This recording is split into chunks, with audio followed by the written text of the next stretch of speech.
Look at that brilliant form. There can be no doubt. This is the true power, complete in all its majesty. This is autonomous Ultra Instinct.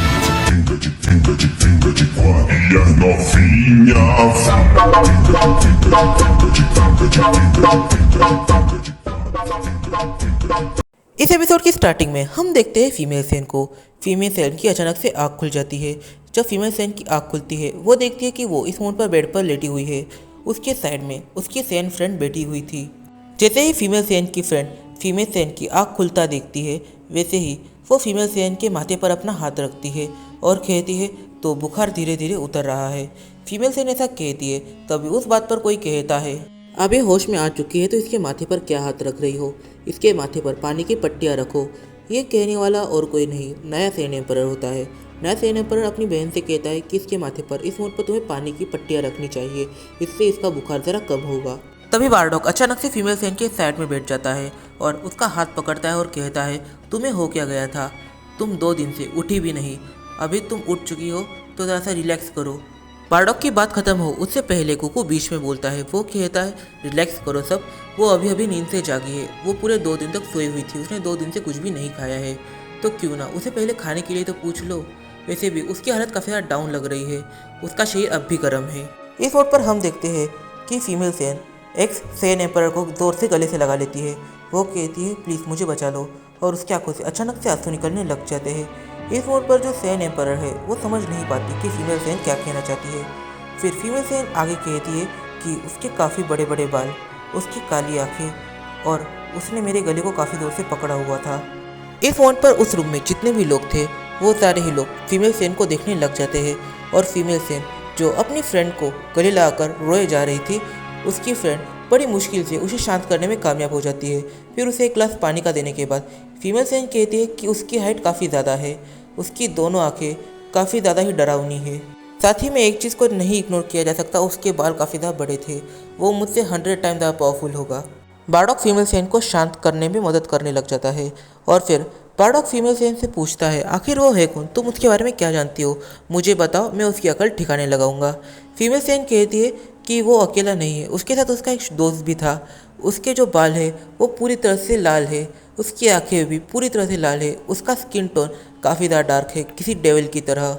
इस mode पर जो female Sen है वो धीरे धीरे काम होने लग जाती है और फिर वो जैसे ही पूरी तरह से काम होती है वो किसी से भी बात नहीं करती, वो सीधा लेट जाती है और अपनी आंखों को बंद कर देती है।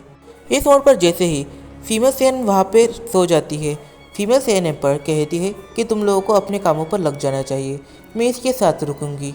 और इस मोड पर फीमेल सेन पर कहती है कि एकेडमी के टाइम में भी ये काफ़ी ज़्यादा डिप्रेस रहती थी, इसके पीछे काफ़ी सारी वजह हो सकती है। बारडॉक फीमेल सेन एम्परर से कहता है तो क्या तुम इसके साथ रुकने वाली हो। सेन एम्परर कहती है हाँ मैं इसके साथ ही रुकूंगी क्योंकि मैं इसकी फ्रेंड हूँ। बारडॉक कहता है तो मैं और कैकेरॉट हम दोनों ट्रेनिंग पर जा रहे हैं, तो प्लीज़ इसके ऊपर काफ़ी अच्छे से ख्याल रखना। वैसे मुझे प्लीज़ बोलने की ज़रूरत नहीं है, तुम इसका काफ़ी अच्छे से ख्याल रखोगी क्योंकि तुम दोनों काफ़ी अच्छी फ्रेंड्स रह चुकी हो। इस उन पर गोकू और बारडॉक दोनों ही अपनी ट्रेनिंग पर चले जाते हैं। गोकू और बारडॉक ट्रेनिंग करने के लिए उस लोकेशन पर जाते हैं जो लोकेशन बारडॉक और फिर सेन एम्परर ने यूज़ करी थी बैटल करने के लिए। इस मोड पर ये जो लोकेशन है ये पूरी तरह से सेफ है क्योंकि यहाँ पर अगर ये दोनों बैटल करेंगे तो कुछ भी नुकसान नहीं होगा। इन दोनों की ही बैटल स्टार्ट हो जाती है। हम देखते हैं कि गोकू बारडॉक के ऊपर काफ़ी सारे की अटैक्स करता है पर बारडॉक इन सारे ही अटैक्स को डॉज कर लेता है। इस मोड पर गोकू ये रियलाइज करता है कि बारडॉक ने अपनी सुपर सेन ब्लू को भी काफ़ी ज़्यादा पावरफुल बना लिया है। फिर गोकू अपने सबसे पावरफुल ट्रांसफॉर्मेशन में चला जाता है। गोकू की जो सबसे पावरफुल ट्रांसफॉर्मेशन है वो काफ़ी ज़्यादा अगली ट्रांसफॉर्मेशन है। गोकू को ये ट्रांसफॉर्मेशन यूज़ करना उतना कुछ खास पसंद नहीं, पर इसके अंदर गोकू की स्ट्रेंथ काफ़ी ज़्यादा बढ़ जाती है। गोकू इस ट्रांसफॉर्मेशन में बारडॉक को एक पंच मारने की कोशिश करता है पर गोकू का बैड लक बारडॉक इस पंच को भी डॉज करने में कामयाब हो जाता है। फिर वो दोनों ही एक दूसरे पर काफ़ी ज़्यादा पावरफुल सा अटैक करते हैं जिसकी लहर स्पेस तक जाती है। फिर गोकू और बारडॉक दोनों ही ज़रा उछक कर पीछे आ जाते हैं। गोकू बारडॉक से कहता है तो डैड आपने काफ़ी कम टाइम में काफ़ी सारी पावर्स को अचीव किया है, मुझे ऐसा लग रहा है क्योंकि पहले हम दोनों में पावर्स का काफ़ी बड़ा गैप था पर ये गैप इस मोमेंट पर पूरी तरह से खत्म हो गया है ऐसा लग रहा है। बारडॉक कहता है तुम्हारे पास काफ़ी ज़्यादा स्ट्रेंथ है पर तुम्हारी स्पीड मुझे काफ़ी ज़्यादा वीक लग रही है, तुम्हारे अंदर वो बात नहीं रही जो पहले रहा करती थी। क्या तुम इन 4 दिनों में इतने वीक हो गए हो? मुझे अपनी फुल पावर दिखाओ। कोको अपनी फुल पावर पे होता है और बारडॉग भी अपने 100% का यूज़ कर रहा है, पर फिर भी बारडॉग गोकू से ऐसा कह रहा है जैसे कि कोको अपनी 100 पावर का यूज़ नहीं कर रहा। इस वक्त पर गोकू एक काफ़ी ज़्यादा पावरफुल सा पावर अप करता है, पर इस पावर अप से बारडॉग को कोई भी फर्क नहीं पड़ता। कोको अपनी पूरी मैक्सिमम 100% अपने आप को पूरा पुश कर चुका होता है। इस मोड पर बारडॉग गोकू को सरपास कर चुका है। इसकी काफ़ी बड़ी वजह यह है कि लास्ट बैटल की वजह से बारडॉग लगभग मर ही चुका था और बारडॉग उस सीन को सर्वाइव कर जाता है। इसकी वजह से बारडॉग को एक ज़ेंकाई बूस्ट मिल जाता है और इस ज़ेंकाई बूस्ट की मदद से बारडॉग गोकू से 5% ज़्यादा पावरफुल है। गोकू का पावर अप करते समय गोकू के जीप से अचानक एक चीज़ गिरती है। गोकू और बारडॉग इन दोनों का ही ध्यान उस चीज़ पर जाता है। ये और कुछ नहीं, ये होता है सील, जो पहले सैन एम्परर को हराकर उन्हें मिला था। इस मोड पर गोकू का पावर अप जैसे खत्म होता है, गोकू नीचे आकर उस सील को उठा लेता है। जैसे ही गोकू उस सील को टच करता है, वैसे ही गोकू के ऊपर काफ़ी ज़्यादा ज़ोर से एक बिजली आकर गिरती है। वो बिजली गिरने से गोकू को कोई भी डैमेज नहीं होता, पर गोकू को अपने अंदर काफ़ी ज़्यादा पावर सेंस होने लग जाती है। पहले गोकू को पावर सिर्फ सेंस हो रही थी, फिर अचानक से गोकू को वो पूरी पावर फील होने लग जाती है। बारडॉग ऊपर से गोकू को देख रहा होता है और बारडॉग के एक्सप्रेशन देखकर हम समझ जाते हैं कि बारडॉग काफ़ी ज़्यादा शॉक है। इस मोड पर गोकू की पावर्स पहले से काफ़ी ज़्यादा बढ़ चुकी है। वो जितना भी थका था उसकी पूरी थकान मिट चुकी है और बारडॉग इस मोड को गोकू को देखकर काफ़ी ज़्यादा शॉक हो रहा था। बारडॉग उसकी पावर्स को देखकर शॉक हुआ था। फिर जब वो उसकी गेटअप को काफ़ी ध्यान से देखता है तो वो और शॉक हो जाता है, क्योंकि इस मोड पर गोकू के जो ब्लैक कलर के कपड़े थे वो पूरी तरह से मरून और गोल्डन कॉम्बिनेशन में आ जाते हैं। गोकू के पीछे एक डिवाइन ऑरा आ जाता है, जैसे कि गोकू कोई एंशिएंट गॉड हो। इस मोड पर गोकू और बारडॉग जिस ट्रेनिंग करने वाली जगह पर ट्रेनिंग कर रहे होते हैं, वो जगह पूरी तरह से तहस महस हो जाती है। गोकू और बारडॉग समझ नहीं पाते कि यहाँ पर क्या हुआ। वो लोग सिर्फ ये समझ पाते हैं कि ये जगह पूरी तरह तहस महस हो चुकी है। अगर वो लोग बैटल करेंगे तो पूरा का पूरा डिस्ट्रिक्ट डिस्ट्रॉय होने का चांस है। इस मोड पर गोकू बारडॉग से कहता है, तो डैड आप मेरे लेवल पर आ ही गए थे, पर तभी मैंने अपनी नई ट्रांसफॉर्मेशन दिखाई, तो कैसा लगा आपको? ये ट्रांसफॉर्मेशन मैंने कैसे अचीव करी ये मैं भी नहीं जानता, पर इसके अंदर मुझे अलग ही पावर फील हो रही है। फिर ये कहते हैं गोकू के साथ कुछ अजीब होता है। गोकू के मुंह से खून निकलता है और उसे काफ़ी ज़्यादा जोर से दर्द होता है। जैसे ही गोकू गिरता है वैसे ही बारडॉग काफ़ी ज़्यादा तेज़ी से गोकू के पास जाता है और उसे उठा लेता है। बारडॉग ने उसे कंधे पर उठाया ही होता है। बारडॉग कहता है, कैकेरॉट तुम वाकई में इस मोड पर किसी पावर बैंक की तरह लग रहे हो। एनर्जी तुम्हारे शरीर से काफ़ी ज़्यादा बाहर निकल रही है। इस मोड पर बारडॉग गोकू को लेकर सीधा सैन एम्परर के कैसल पर चले आता है। सैन एम्परर गोकू की ऐसी हालत देखकर काफ़ी ज़्यादा शॉक होता है। वो कहते हैं, आखिर ये किसने किया? बारडॉग उसे सारी बातें बताता है। बारडॉग कहते हैं, कैकेरॉट ने एक नई ट्रांसफॉर्मेशन अचीव करी। वो बात करते समय अचानक से वो ज़मीन पर गिर गया। जब गोकू को उस डिस्ट्रिक्ट का सबसे एक्सपीरियंस डॉक्टर चेक करता है, वो बारडॉग से कहता है, तो लगता है इनकी जो नई ट्रांसफॉर्मेशन है वो काफ़ी ज़्यादा पावरफुल थी, जो इनकी बॉडी पूरी तरह से सहन नहीं कर पा रही थी। जो चीज़ें फीमेल सेन के लिए लगाई गई थी वही चीज़ें इनके लिए भी लगाई जानी चाहिए।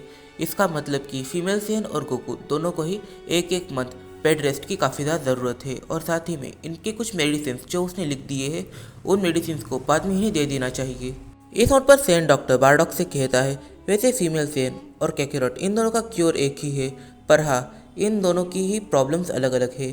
फीमेल सेन मेंटली डिस्टर्ब है, इसकी वजह से वो अपनी डिप्रेशन और एंजाइटी से घिरी हुई है और कैकेरॉट इस समय फिजिकली काफ़ी ज़्यादा वीक है उसकी ट्रांसफॉर्मेशन के हिसाब से देखें तो। इस मोड पर बारडॉग और डॉक्टर बात कर रहे होते हैं, तभी डॉक्टर बारडॉग से पूछते हैं, आखिर आपने कहा कि कैकेरॉट ने एक नई ट्रांसफॉर्मेशन को अचीव किया और ये ट्रांसफॉर्मेशन दिखने में काफ़ी ज़्यादा अट्रैक्टिव है, तो आप मुझे उस ट्रांसफॉर्मेशन के बारे में बता सकते हैं, इससे मुझे कुछ नया पता चलेगा। फिर बारडॉग उस ट्रांसफॉर्मेशन के बारे में बताने लग जाता है। बारडॉग कहता है कि ये जो ट्रांसफॉर्मेशन है, इस ट्रांसफॉर्मेशन के अंदर कैकेरॉट के कपड़े पूरी तरह से लाल हो जाते हैं, लाल और रेड कॉम्बिनेशन। उसके पीछे एक डिवाइन हेलो भी आ जाता है।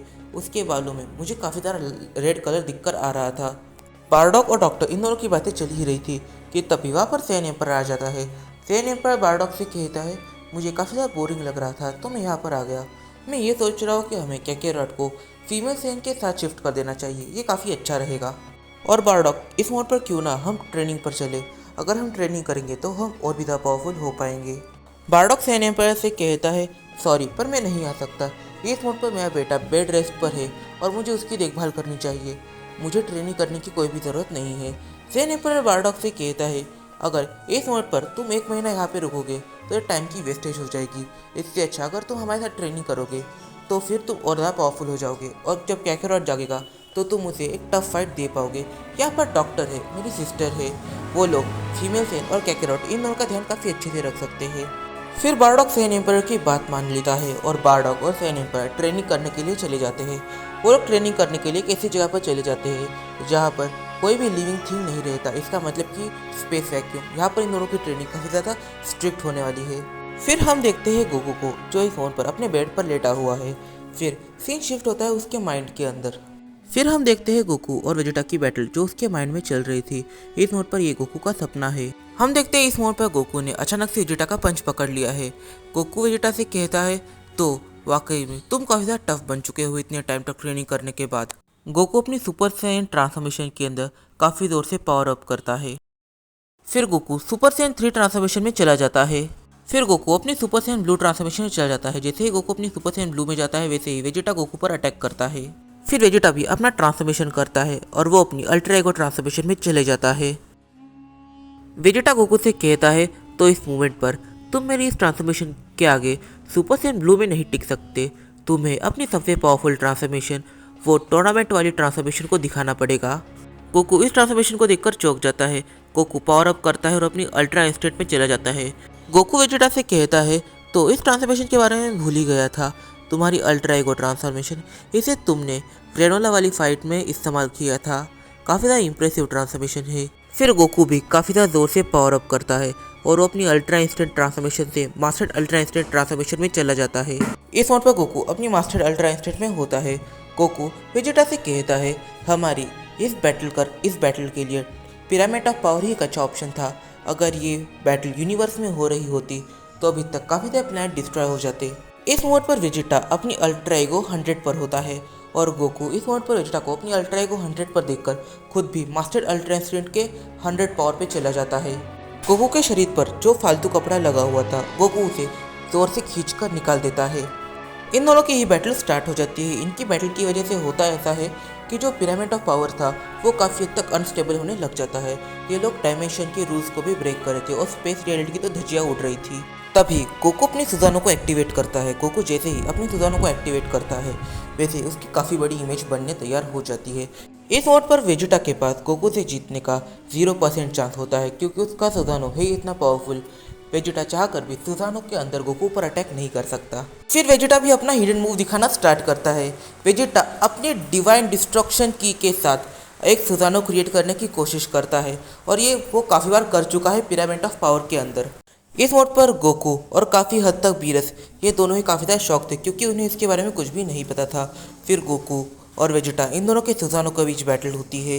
इन दोनों की ही बैटल स्टार्ट हो जाती है, पर इस बैटल के अंदर हम एक्सपीरियंस को देख पाते हैं कि गोकू के पास सुजानो क्रिएट करने में वेजिटा से ज़्यादा एक्सपीरियंस है, तो गोकू डोमिनेट कर पा रहा था। इस मोड पर गोकू ने वेजिटा को सुजानो के मामले में हरा दिया है। उसने ये साबित कर दिया है कि गोकू का सुजानो वेजिटा के सुजानो से काफ़ी ज़्यादा पावरफुल है। इस मोड पर वेजिटा को हार बिल्कुल भी पसंद नहीं आती, पर वो कुछ कर भी नहीं सकता था। इस मोड पर वीज गोकू और वेजिटा से कहता है, तो तुम दोनों ने अपनी ट्रेनिंग कर ली, अब ट्रेनिंग होगी गोहान और वेजिटा के बीच। गोकू और ब्रोली दोनों ही विज से कहते हैं कि हम लोग ट्रेनिंग बाद में कर लेंगे, हमें सबसे पहले गोहान और वेजिटा इन दोनों की बैटल देखनी है। हमने सुना है कि गोहान ने एक नई ट्रांसफॉर्मेशन को अचीव किया है, मैं उस ट्रांसफॉर्मेशन को देखना चाहूँगा। गोहान वेजिटा से पूछता है, क्या आप तैयार हो? वेजिटा जैसे ही हाँ में सर हिलाता है वैसे ही गोहान अपने दोनों एल्बो को ज़रा सा ऊपर कर लेता है और फिर वो धीरे से चिल्लाता है। इस मोड पर गोकू उसे देख रहा था। गोहान अपनी ट्रांसफॉर्मेशन में चला जाता है। गोहान बीस्ट इस मोड पर गोकू उसे देख रहा होता है। गोकू कहता है, वाकई में काफ़ी इंप्रेसिव ट्रांसफॉर्मेशन है, इसके अंदर तुम्हारे बाल कुछ ज़्यादा ही बड़े हो जाते हैं। इस मोड पर जो गोकू होता है वो गोहान को देखकर काफ़ी ज़्यादा इंप्रेस होता है और वेजिटा काफ़ी ज़्यादा शॉक होता है। वेजिटा को ऐसा लगा था कि गोकू और वेजिटा इन दोनों के अलावा कोई भी इतना पावरफुल नहीं हो सकता। वेजिटा गोहान पर अटैक करने के लिए अपने हाथ को आगे करता है, पर तभी गोहान ठीक वेजिटा के पीछे अपने आप को टेलीपोर्ट करता है। वैसे गोहान टेलीपोर्ट नहीं कर सकता, ये गोहान की स्पीड है। वेजिटा कुछ भी समझ नहीं पाता और गोहान काफ़ी ज़्यादा इमोशनलेस लग रहा होता है। फिर गोहान एकदम से वेजिटा के फेस पर एक काफ़ी पावरफुल सा पंच मारता है। फिर वो सेकेंड पंच वेजिटा के चेस्ट पर मारता है। गोहान के इतने डेंजरस अटैक्स की वजह से वेजिटा सीधा नीचे जाकर गिरता है। वो जब नीचे जाकर गिरता है तब वहाँ पर काफ़ी बड़ा धमाका होता है।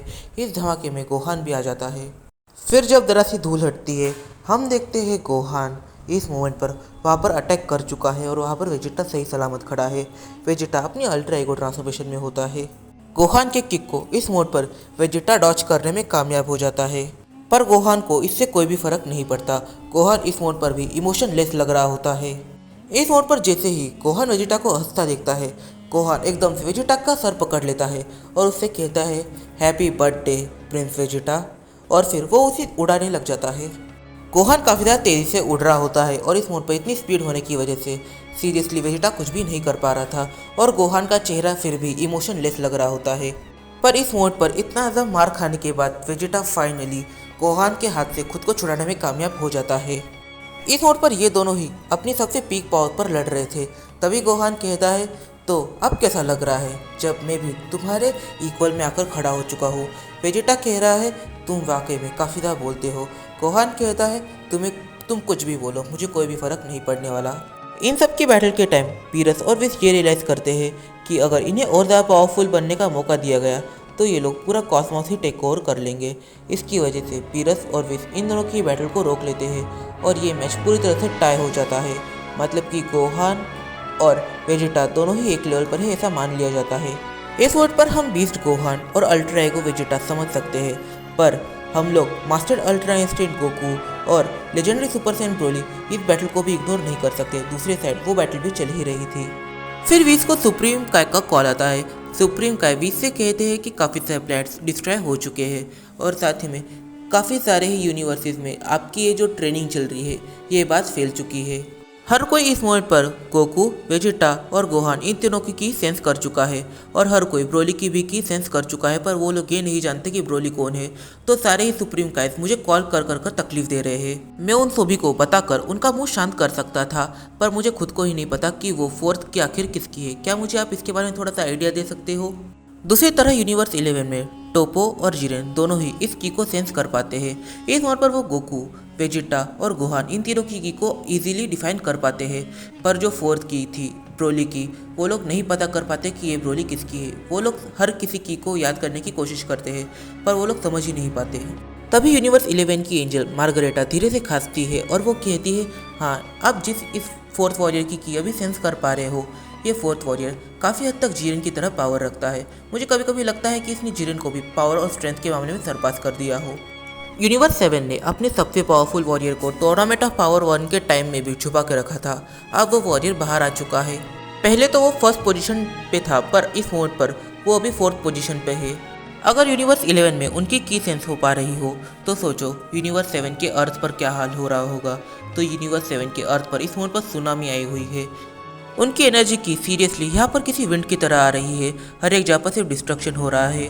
हम देखते हैं क्रिलिन जो हर किसी को बचाने की कोशिश कर रहा है और इस मोड पर क्रिलिन एक बस को रेस्क्यू करने में कामयाब हो जाता है। फिर अचानक से गोकू की आँख खुलती है।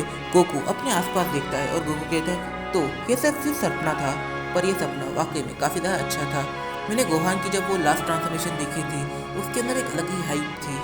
उस ट्रांसफॉर्मेशन को देखते ही मुझे गोहान की सुपर सैयन 2 की याद आ गई, जब वो टीनेज में सुपर सैयन 2 के लेवल पर गया था। तो इस वीडियो में काफ़ी ज़्यादा निकल के आते हैं, जैसे कि आखिर ये गोकू की नई ट्रांसफॉर्मेशन है, ये कितनी ज़्यादा पावरफुल है और इस ट्रांसफॉर्मेशन का ओरिजिन क्या हो सकता है। और साथ ही में हमें नहीं भूलना चाहिए कि ये ट्रांसफॉर्मेशन काफ़ी हद तक किसी सील की तरह लग रही है। हाँ, उसी सील की तरह लग रही है जो सील गोकू ने सबसे पहले जीता था। और इस ट्रांसफॉर्मेशन की आखिर स्टोरी क्या हो सकती है। और सेकंड बात, जो हमारी फीमेल सैयन है, जब वो बेहोश होती है तो हमें पता चलता है कि वो अपने फ्लैशबैक को देखती है। पर इस मोमेंट पर ये जो हमारा गोकू बेहोश हुआ है, तो गोकू जैसे ही बेहोश होता है वो एक बैटल को देखता है। तो ये गोकू की इमेजिनेशन है या फिर ये चीज़ें गोकू पहले देख चुका है। इस वीडियो में काफ़ी ज़्यादा निकल के आते हैं, तो हिंसा ऐसा लग जो हम जानेंगे अपने आने वाली कुछ वीडियो में। तब तक के लिए बाय बाय। वीडियो पसंद आए तो वीडियो कर दे, लाइक और शेयर कर दो, सब्सक्राइब, और इस वीडियो को अपने फ्रेंड के साथ शेयर करना मत भूलना। और मुझे इंस्टाग्राम पे फॉलो करना मत भूलना, लिंक मुझे डिस्क्रिप्शन में दिया हुआ है। और गाइस एक काफ़ी इंपॉर्टेंट बात, प्लीज़ आप इस वीडियो पे आज काफ़ी अच्छे कमेंट्स कीजिएगा, क्योंकि इस वीडियो को बनाने में मेरी वाकई में काफ़ी ज़्यादा मेहनत लगी है। मैंने काफ़ी इमेजेस को ढूंढने की कोशिश करी और मुझे कुछ इमेजेस मिले भी। तो इस वीडियो पर कम से कम 30 कमेंट तो होने ही चाहिए। तो मिलते हैं अपनी अगली वीडियो में, तब तक के लिए बाय बाय।